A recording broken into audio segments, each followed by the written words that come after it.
بسم اللہ الرحمن الرحیم نحمده ونصلی علی رسوله الکریم اما بعد فقد قال اللہ تبارک وتعالی فی القرآن المجید والفرقان الحمید اعوذ باللہ من الشیطان الرجیم بسم اللہ الرحمن الرحیم انا نحن نزلنا الذکر وانا له لحافظون صدق اللہ العظیم اللہم صلی علی سیدنا محمد وعلی آل سیدنا محمد وبارک وسلم۔ آہ کس کی جستجو آوارہ رکھتی ہے تجھے، آہ کس کی جستجو آوارہ رکھتی ہے تجھے، راہ تو رہرو بھی تو رہبر بھی تو منزل بھی تو، کانپتا ہے دل تیرا اندیشہ طوفان سے کیا، کانپتا ہے دل تیرا اندیشہ طوفان سے کیا، ناخدا تو بحر تو کشتی بھی تو ساحل بھی تو۔ محترم بزرگوں اور بھائیوں اور اسٹیج پر تشریف فرما موقر علماء کرام، خصوصاً ہم سب کے بڑے حضرت مولانا ظہور صاحب دامت برکاتہم۔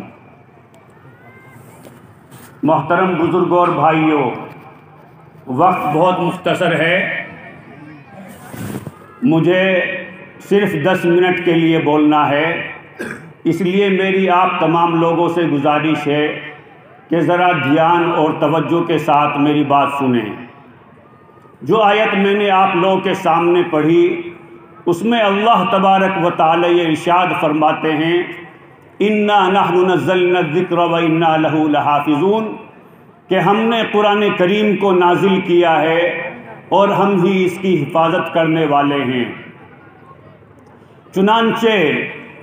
اس آیت کا ظہور دنیا میں اس طرح ہوا کہ اللہ تبارک و تعالی نے قرآن کریم کی تفسیر، قرآن کریم کی کمنٹری، قرآن کریم کے مطلب، قرآن کریم کے مفاہیم کی حفاظت کے لیے ہر زمانے میں علماء کرام کو پیدا فرمایا، جنہوں نے امت کے سامنے قرآن کریم کا وہی مطلب بیان کیا جو نبی کریم صلی اللہ علیہ وسلم نے صحابہ کرام کو بتایا تھا، اور صحابہ کرام نے تابعین کو، اور اسی طرح انہوں نے تبع تابعین کو، اور یہ سلسلہ اسی طریقے سے ہم تک پہنچا ہے۔ قرآن کریم کی ادائیگی، قرآن کریم کے تلفظ، اس کی ادائیگی، قرآن کریم کے آرٹیکولیشن، اس کے پروننسیشن کی حفاظت کے لیے اللہ تبارک و تعالی نے ہر زمانے میں قراء کرام کو پیدا فرمایا کہ جنہوں نے امت کے سامنے بیان کیا کہ الف کی ادائیگی کیسے ہوگی، با کا مخرج کیا ہوگا، ہا کا مخرج کیا ہوگا۔ چنانچہ آج بھی علماء کرام کی وجہ سے، قراء کرام کی خدمت کی وجہ سے قرآن کریم کو مسلمانوں کا سواد اعظم اس کی ادائیگی کے ساتھ پڑھتا ہے، جو ادائیگی نبی کریم صلی اللہ علیہ وسلم نے صحابہ کرام کے سامنے بتائی تھی۔ قرآن کریم کے الفاظ کی حفاظت کے لیے اللہ تبارک و تعالی نے مدارس کی بدولت ہر زمانے میں مسلمانوں کے اندر حفاظ کرام کو پیدا فرمایا کہ جنہوں نے قرآن کریم کے الفاظ کو اپنے سینوں کے اندر محفوظ کر لیا۔ رمضان المبارک کے اندر اگر کوئی بڑے سے بڑا عالم بھی قرآن کریم سناتا ہے تو ایک 15 سال کا بچہ اگر وہ کہیں زیر زبر کی بھی غلطی کرتا ہے تو وہ اس کو ٹوک دیتا ہے۔ اس لیے قرآن کریم میں چاہے کوئی کچھ بھی کر لے، قرآن کریم میں کوئی زیر زبر کی بھی کمی نہیں کر سکتا۔ اسی لیے قرآن کریم کے تعلق سے جارج برنارڈ شاہ نے کہا کہ this book will go on exercising through all ages, having the most potent influence، کہ چاہے کتنے بھی زمانے آئے قرآن کریم پر قیامت تک اسی طرح عمل ہوتا رہے گا۔ اسی لیے علامہ اقبال نے کہا تیرے ضمیر پہ جب تک نہ ہو نزول کتاب،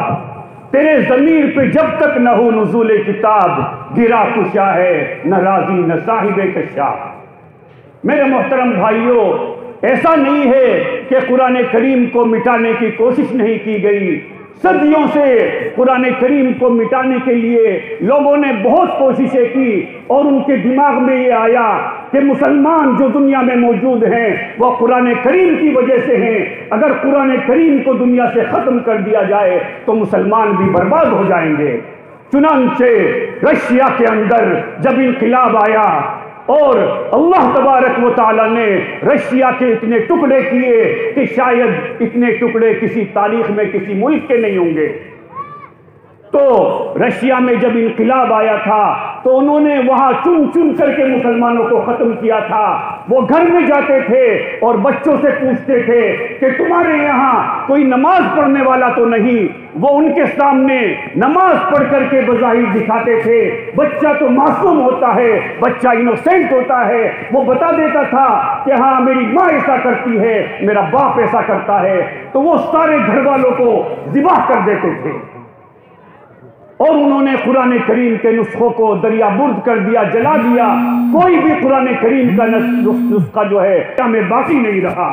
اور انہوں نے سوچا کہ ہم نے مسلمانوں کو اور اسلام کو رشیا کے اندر سے ختم کر دیا۔ لیکن جب اللہ تبارک و تعالیٰ نے رشیا کے ٹکڑے فرمائے تو اس میں چھوٹی چھوٹی ریاستیں بنی، اور کئی ریاست ایسی بھی بنی کہ جن کے اندر میجورٹی میں اکثریت مسلمانوں کی تھی، اور اس کی پاور، اس کی باغ ڈور مسلمانوں کے ہاتھ میں آئی۔ لیکن وہ لوگ بھی سمجھتے تھے کہ شاید ہمارے ملک کے اندر کوئی بھی حافظ قرآن نہیں ہے، کوئی بھی عالم نہیں ہے، لیکن پھر بھی انہوں نے ہمت کر کے اپنے اخبار کے اندر ایک ایڈورٹیزمنٹ دیا، ایک اشتہار دیا کہ اگر کوئی بچہ حافظ ہے تو ہمیں درخواست دے، ہم حفاظ کرام کا اپنے ملک کے اندر پروگرام رکھنا چاہتے ہیں۔ میرے محترم بھائیوں، انہوں نے تو ایک بھی درخواست نہیں آئے گی، لیکن اللہ تبارک و تعالیٰ تو احکم الحاکمین ہے۔ اللہ تبارک و تعالیٰ جس کو باقی رکھنا چاہے پوری دنیا مل کر کے اس کو مٹا نہیں سکتی۔ اللہ جس کو عزت دینا چاہے اس کو کوئی ذلیل نہیں کر سکتا، اور اللہ جس کو ذلیل کرنا چاہے اس کو کوئی عزت نہیں دے سکتا۔ وَمَن يُهِنِ اللَّهُ فَمَا لَهُ مِن مُكْرِمٍ، کہ جس کو اللہ تبارک و تعالیٰ ذلیل کرنے پہ آ جائے پوری دنیا مل کر کے اس کو عزت نہیں دے سکتی۔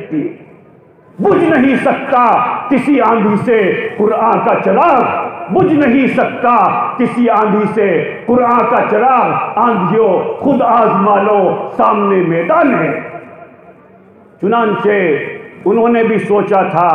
کہ شاید ہمارے ملک کے اندر کوئی حافظ قرآن نہیں، اور شاید ایک حافظ قرآن کی اپلیکیشن درخواست نہیں آئے گی، لیکن آپ حیرت میں جائیں گے کہ وہاں جو حافظ قرآن بچوں نے درخواستیں دی تو وہ 1400 درخواستیں تھیں۔ پورے ملک کو حیرانی ہوئی کہ ہمارے یہاں تو اسلام کو اور مسلمانوں کو ختم کر دیا گیا تھا، یا حافظ قرآن کس طریقے سے پیدا ہوئے۔ چنانچہ اس کی تحقیق کی گئی، تحقیق کرنے کے بعد پتہ چلا کہ وہاں کے مسلمانوں نے اپنے دین کی، اپنے ایمان کی، اپنے اسلام کی، اپنے قرآن کی، اپنے اسلامی شاعر کی اس طریقے سے حفاظت کی کہ جو پرانے حافظ صاحب تھے، حافظ قرآن تھے، انہوں نے ایک بڑا مکان بنوایا، اور مکان کے اندر بیچ میں ایک ساؤنڈ پروف کمرہ بنوایا جس میں سے آواز باہر نہ نکلے، اور اس کمرے کے اندر، اس بڑے کمرے کے اندر ایک حافظ صاحب 50 چھوٹے بچوں کو لے کر کے قرآن کریم کے ساتھ اندر چلے گئے، کھانے پینے کا راشن وہاں جمع کر لیا، اور جو ڈرائنگ روم تھا، جو بیٹھک ہوتی تھی، وہاں ان لوگوں نے شراب کی بوتلیں رکھ دی اور عورتوں کے ننگے فوٹو لگا دیے۔ رشین سولجرز آتے تھے، رشیا کے سپاہی آتے تھے، وہ آ کر کے دیکھتے تھے یہاں تو شراب کی بوتلیں رکھی ہوئی ہیں، یا تو سیمی نیوڈ یا نیوڈ پکچرز لگی ہوئی ہیں، ننگی تصویریں لگی ہوئی ہیں، ان کا اسلام سے کیا کام؟ لیکن وہ یہ نہیں سمجھ سکے کہ اسی گھر کے بیچ میں، اسی گھر کے سینٹر میں یہاں قرآن کریم کی تعلیم دی جا رہی ہے، اور یہاں حافظ صاحب 50 بچوں کو قرآن کریم سکھا رہے ہیں۔ چنانچہ ایسا بھی ہوا کہ جب حافظ قرآن 50 بچوں کو لے کر کے داخل ہوئے تو ایک بھی بچہ قرآن کریم ناظرہ بھی پڑھنا نہیں جانتا تھا، لیکن جب 6 مہینے کے بعد وہ باہر نکلے تو 50 کے 50 بچے اللہ کے کرم سے قرآن کریم کے حافظ بن چکے تھے۔ میرے محترم بھائیوں، آج بھی ہمارے پاس وہی قرآن کریم ہے، آج بھی ہمارے پاس وہی اللہ تبارک و تعالیٰ ہے۔ اور میرے محترم بھائیوں، یہ جو ہم جلسے قائم کرتے ہیں، ان سب کا مقصد اور یہ جو مدارس ہیں جو اتنے اہم ہیں، مکاتب ہیں، جن کا سینٹر، جن کا مرکز نبی کریم صلی اللہ علیہ وسلم نے جو مدرسہ صفہ قائم فرمایا تھا، جو آج بھی مسجد نبوی کے اندر نبی کریم صلی اللہ علیہ وسلم کے قبر اطہر کے بالکل برابر میں ہے، ان سب کا سلسلہ نسب سب مدارس کا صفہ سے جا کر کے ملتا ہے۔ تو میرے محترم بھائیوں، ان سب کا مقصد یہ ہے کہ ہم اللہ تبارک و تعالی اللہ والے بن جائیں، گناہوں سے ہماری جان چھوٹ جائے، اللہ تبارک و تعالی کے ساتھ ہمارا تعلق مضبوط ہو جائے۔ میرے محترم بھائیوں، کریں گے سب اس کی فکر انشاءاللہ؟ ہاتھ اٹھاؤ کہ رمضان المبارک آ رہا ہے، ہم رمضان کی تیاری کے لیے ہم اپنے گناہوں سے سچی پکی توبہ کرتے ہیں۔ اگر کوئی بھی گناہ ہماری زندگی میں ہے، چاہے وہ نماز چھوڑنے کا ہو، روزہ جو ہے چھوڑنے کا ہو، یا خدا نخواستہ کسی کے اندر نشے کی لت ہے، نشے کا گناہ ہو، کوئی بھی گناہ ہماری زندگی میں ہے، خاص طور سے اپنے مسلمان بھائی کو تکلیف دینے کا اگر گناہ میں ہم مبتلا ہیں، ہم سچی پکی توبہ کریں اور اللہ تبارک و تعالیٰ کی پناہ میں آ جائیں۔ اگر ہم گناہوں سے پاک زندگی گزارے، اللہ کی مان کر کے زندگی گزارے، تو اللہ تبارک و تعالیٰ نے جس طریقے سے قرآن کریم کی حفاظت کا وعدہ لیا ہے، اسی طریقے سے اللہ تبارک و تعالیٰ مسلمانوں کی بھی حفاظت فرمائیں گے۔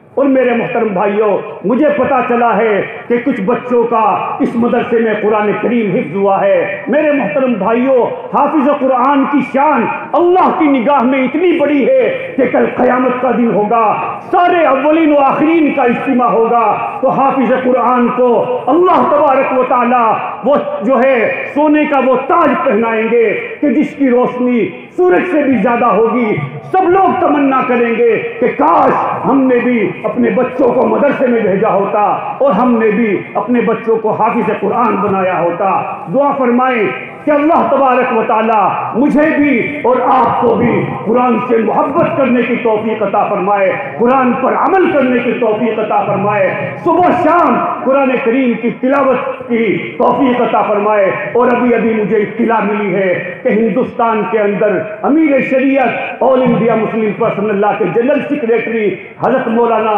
سید ولی رحمانی صاحب دامت رحمت اللہ علیہ کا انتقال ہو گیا ہے۔ حضرت بہت بڑے آدمی تھے، ہندوستان کے مسلمانوں کے لیے عظیم خدمات انجام دی۔ میرا ایک دفعہ حضرت کے ساتھ مالیگاؤں کا سفر ہوا، رحمانی 30 جو حضرت کا پروگرام تھا وہ بڑا کامیاب ہوا، اسی کی وجہ سے حضرت کو مالیگاؤں کے ایک ادارے میں بلایا گیا۔ تو میری حضرت سے تفصیلی بات ہوئی، حضرت انڈین کانسٹیٹیوشن، انڈیا کا جو قانون ہے، سنویدھان ہے، اس کے تقریباً حافظ تھے، اور حضرت نے جو خدمات انجام دی ہیں ان کو جو ہے سونے کے قلم سے لکھا جائے گا۔ اللہ تبارک و تعالی حضرت کی خدمات کو قبول فرمائے، حضرت کی مغفرت فرمائے، اور ہم سب کو اللہ تبارک و تعالی دین پر استقامت کے ساتھ چلنے کی توفیق عطا فرمائے، تاکہ اس کے بدلے اللہ ہماری دنیا بھی بنا دے اور آخرت کی کامیابی بھی ہمارے حصے میں آئے۔ میں علامہ اقبال کے اس شعر پر اپنی بات کو مکمل کرتا ہوں۔ خدا تجھے کسی طوفان سے آشنا کر دے، خدا تجھے کسی طوفان سے آشنا کر دے کہ تیرے بحر کی موجوں میں اضطراب نہیں۔ وآخر دعوانا ان الحمدللہ رب العالمین۔